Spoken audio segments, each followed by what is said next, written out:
everyone, and welcome back to the Better Advertising with Better Media podcast. Today, I'm incredibly excited to have another fellow BTR team member.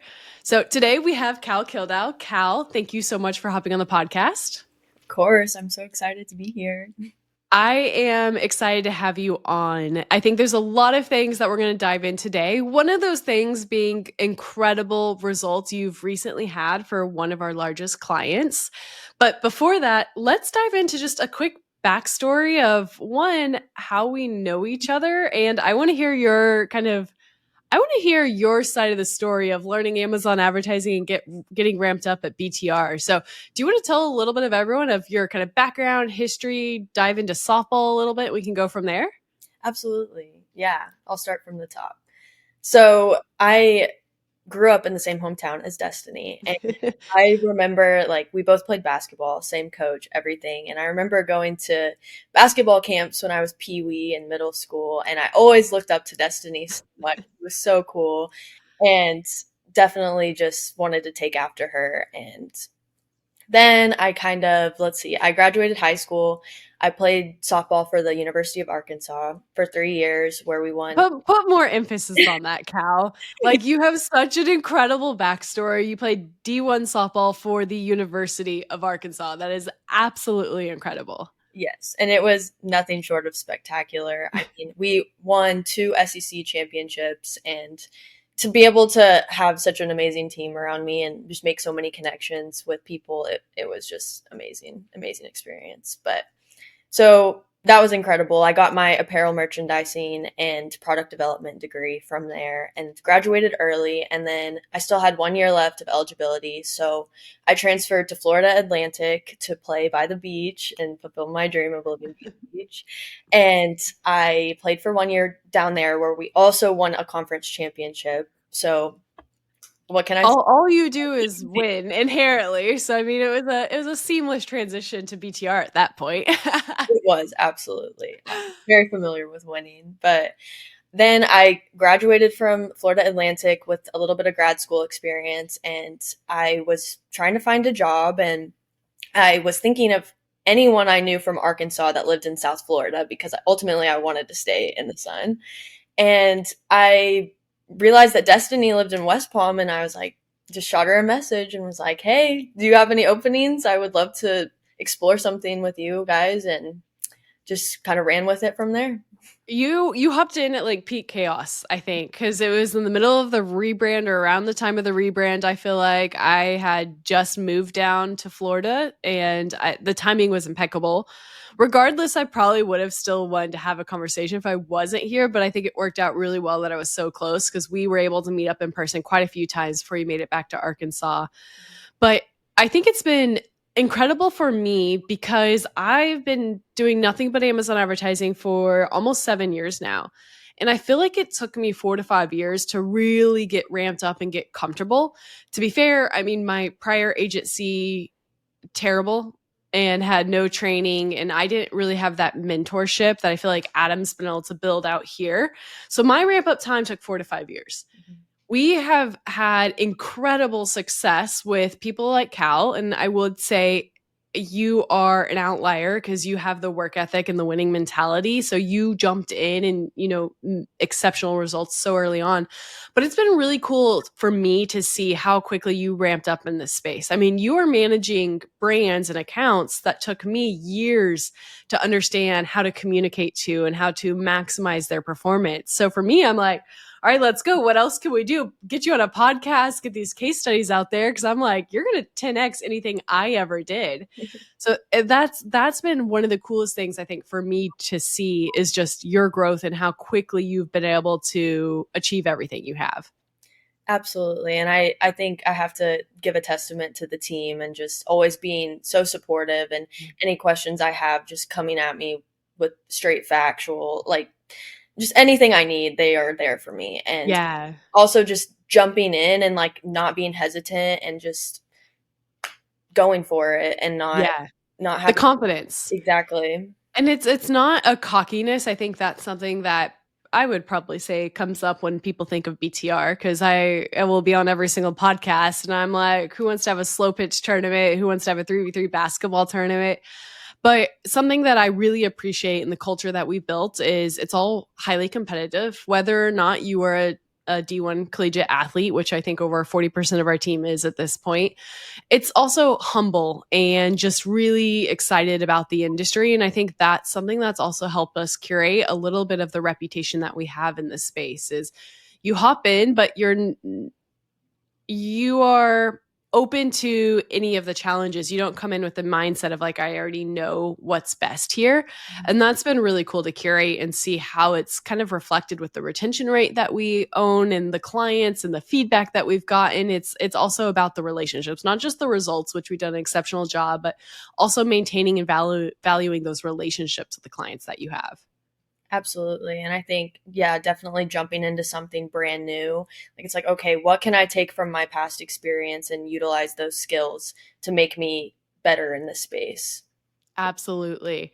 Which I think leads us to the next point. One of the reasons that we are here, I know you pulled a lot of your numbers. Let's talk first about that 200% number. Can you give us a quick shout out of exactly what that growth rate looks like? Yes. So this Prime Day, the 4-day Prime Day, we were up 214% year over year. Now, I know a lot of people are going to say, well, you did have 2 extra days.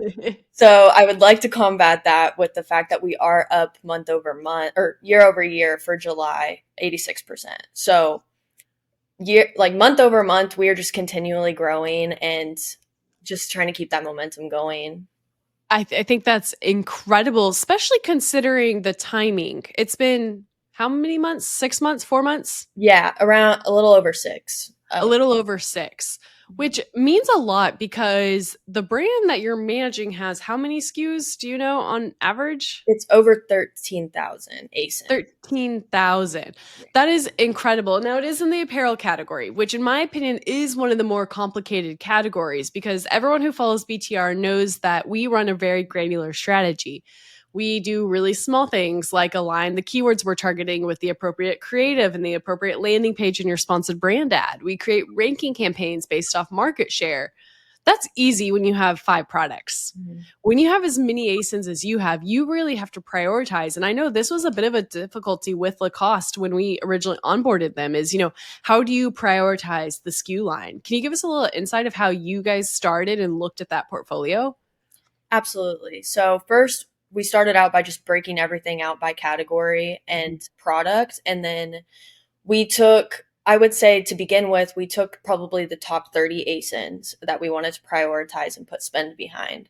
And from there, just kind of ran with that and then have broken it out, or we've expanded that to almost 70 ASINs, around 70 ASINs that we're advertising on now. So continuing to build that out, but definitely honing in on those best sellers and making sure that we're growing their market share. That's amazing. Because another thing to mention is it's a limited budget in terms of again the amount of ASINs. You have to really prioritize, and you can't spread yourself too thin.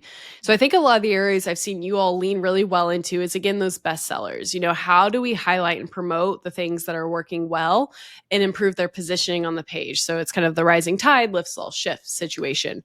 Another area I've seen you do exceptionally well is you've leaned into sponsored brands. I love sponsored brands for apparel. Apparel is typically purchased, from an aesthetic perspective, and then everything like comfort and size comes next. So you all have leaned into that, and I think it's really advantageous for a brand that is having to maximize their budget because you get to advertise multiple products for the price of one click. Yes. Your custom image can cross-sell your portfolio. You typically have 3 ASINs attached. But you guys have kind of taken it to the next level. I mean, we were recently auditing another apparel brand that we're looking at, and you were showing me some of your Father's Day initiatives that you ran with Lacoste, and you were creating custom deal sponsored brand ads, targeting your top keywords with all of your promoted deal ASINs. And I think those are the little things that really have taken this brand to the next level.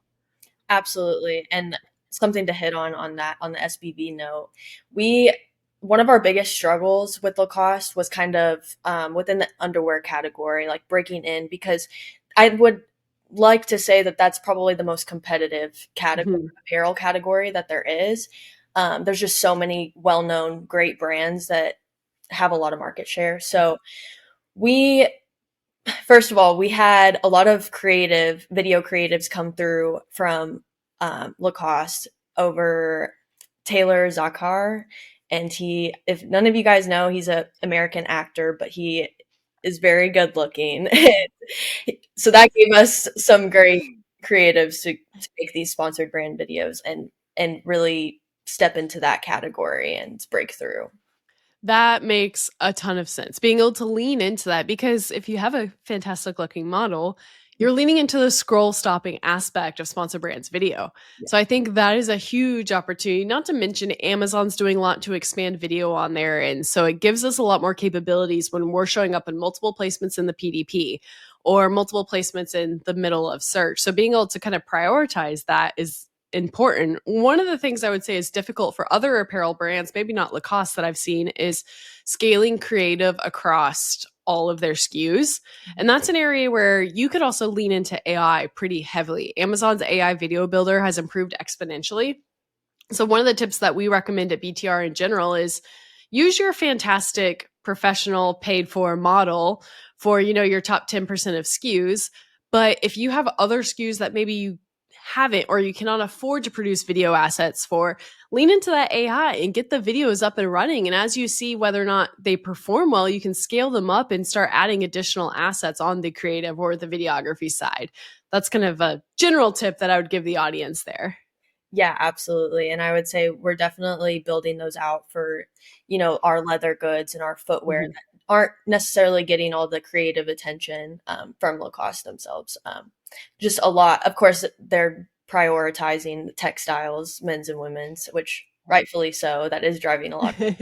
So, yeah. That makes sense. Now, another area that I think is really important to highlight, I recently hopped on a podcast with Jess, and one of the things that she called out is we are helping brands prioritize category comparisons a little bit better. And the reason it's important is we often see brands run in silos and they'll say, hey, I've grown 20% year over year. I'm happy. But then we'll dive in and we'll be like, yes, but the category grew 40%. So you're not really doing anything there. Again, you showed me all of your kind of case studies over Lacoste. And one of the things I think was really cool to see was the category growth. Can you talk a little bit about how you started backing into category data and helping Lacoste understand their performance and their potential opportunities? Absolutely. So we first took a look at the demographics, just seeing like who our target customer is, what age are they married, all of those things to help us like paint this picture of how we want to reach them and where we can reach them. And then I would say we started by downloading like sponsored product search term reports and just looking at, okay, where are we converting the best? And from there, we realized that probably 50% of our converting search terms were competitors. They were competitor search terms, competitor. Wow. So that was definitely an area we realized that we needed to capitalize on and grow. So once we started targeting those other competitors, and it wasn't just your Polo Ralph Lauren and your Tommy Hilfiger, it was like smaller brands that you wouldn't expect. So definitely the competitor conquesting was a big strategic pivot for us. This is a huge opportunity because the apparel category is filled with sellers that don't necessarily know how to build a brand. I feel like everyone goes to Amazon for your basics. And if you're able to lean in and constantly harvest all of those competitor brand names, it's a big opportunity because Lacoste does have so much authority and evangelism off platform.